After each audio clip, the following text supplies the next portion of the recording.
கர்த்தர் அதிசயங்களை செய்கிறார். ஊழியங்கள் வழங்கும் ஜீவ வார்த்தை. இந்த நாளிலும் கர்த்தருடைய ஊழியக்காரன் இயேசுவின் நாமத்தில் உங்களை வாழ்த்தி வரவேற்கிறேன்.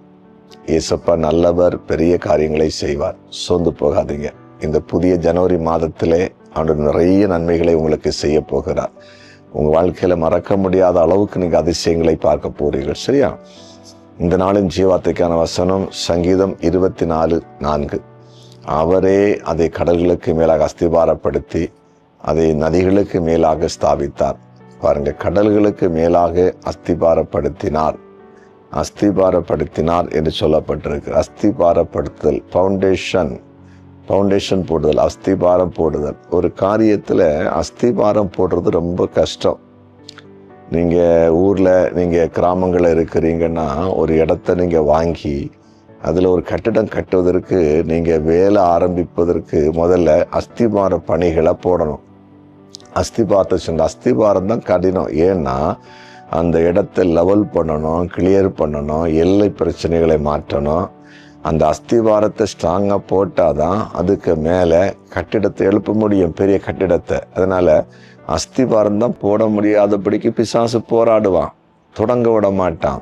நிறைய குடும்பத்தில் சொல்லுவாங்க, ஒரு காரியத்தை நாங்கள் துவங்க முடியலை, ஒரு பவுண்டேஷன் போட நினைச்சோம், போட முடியலன்னு சொல்லுவாங்க. ஏன்னா சத்துரு அதுக்கு எதிராக நிற்பான். ஆனால் இங்கே பைபிள் சொல்லுது, ஆண்டவனை செய்திருக்கிறார், கடல்களுக்கு மேலாக அஸ்திபாரத்தை போட்டாராம்.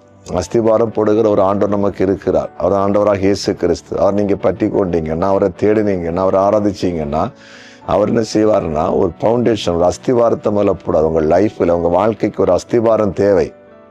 உங்கள் எதிர்காலத்துக்கு ஒரு அஸ்திபாரம் தேவை. உங்கள் ஊழிய பாதைக்கு ஒரு அஸ்திபாரம் தேவை. உங்களுடைய பிசினஸுக்கு ஒரு அஸ்திபாரம் தேவை. உங்கள் குடும்ப வாழ்க்கைக்கு ஒரு அஸ்திபாரம் தேவை. பவுண்டேஷன் நல்லா இல்லைன்னா கட்டிடம் நிற்பதில்லை, அது இடிந்து கீழே விழும். ஏன்னா பைபிள் ஆண்டு சொல்லியிருக்கிற மத்தேயு சுவிசேஷத்தில், மணலுக்கு மேலே அஸ்திபாரம் போடப்பட்டு கட்டின கட்டிடம் மழை பெய்யும் போது, காற்றடிக்கும் போது கீழே விழுந்துருமா. கண்மலைக்கு மேலே அஸ்திபாரம் போடப்பட்ட கட்டிடம் ஒரு நாள் அசையாதான். மழை பெய்தாலும் காற்றடித்தாலும் எப்படி இருந்தாலும் அது அசையாது. அப்போ அஸ்திபாரம் முக்கியமானது. எப்போ, எங்கே போடணும், எப்படி போடணும், முக்கியமானது. ஆனால் அஸ்திபாரம் போட்ட அனுபவம் உள்ளவர் நம்முடைய ஆண்டவர்.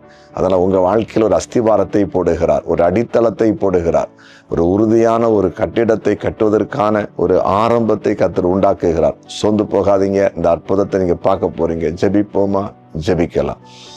ஆமாண்டவரை, அஸ்திபாரப்படுத்துகிற தெய்வமே, இதுவரையிலும் சரியான ஒரு அஸ்திபாரம் இல்லை, ஒரு பிளாட்ஃபார்ம் இல்லை, ஒரு பவுண்டேஷன் இல்லைன்னு யாரெல்லாம் இருக்கிறாங்களோ அவங்க வாழ்க்கையில் ஆண்டவரை கண்ணோக்கி பார்த்து ஒரு அஸ்திபாரத்தை நீர் போடும்படியாய் ஜெபிக்கிறேன். ஒரு அஸ்திபாரத்தை போடுவீராக. நீர் போடும் ஆண்டவர், உடைய பிள்ளைகள் எதிர்காலம் கட்டமைக்கப்படுவதற்கு ஒரு அஸ்திபாரத்தை நீர் போடுவீராக. நீர் அப்படி செய்கிறீர், அதற்காய் நன்றி. இப்பொழுது வியாதிப்பட்டவர்களை சுகமாக்கும் உடைய கரம் ஒவ்வொருவரையும் தொடட்டும் என்று உடைய ஊழியக்காரன் மனதார ஜெபிக்கிறேன். கடன் பாரத்தில் இருக்கிற மக்களை விடுதலையாக்கும், பிரிவினில் இருக்கிற மக்களை பிரிவிலிருந்து விலக்கி இணைந்து வாழ வைக்கும்படியாக நாங்கள் ஜெபிக்கிறோம். தகப்பனே, கர்த்தருக்கு ஊழியம் செய்கிற அத்தனை தேவ பிள்ளைகளையும் மனதார ஆசீர்வதியும் ஆண்டவரை. இன்னும் குறிப்பாக இந்த நாளிலே பிறநாளை காண்கிற அனைவரையும் ஆசீர்வதிக்கிறோம். இந்த நாளில் திருமண நாளை காண்கிற அனைவரையும் நாங்கள் ஆசீர்வதிக்கிறோம். எல்லாரும் ஆசீர்வாதமாக இருக்கட்டும். எங்கள் ஜெபத்தை கேட்டீங்களே, ஸ்தோத்திரம். இயேசுவின் நாமத்தில் பிதாவே, ஆமேன், ஆமேன்.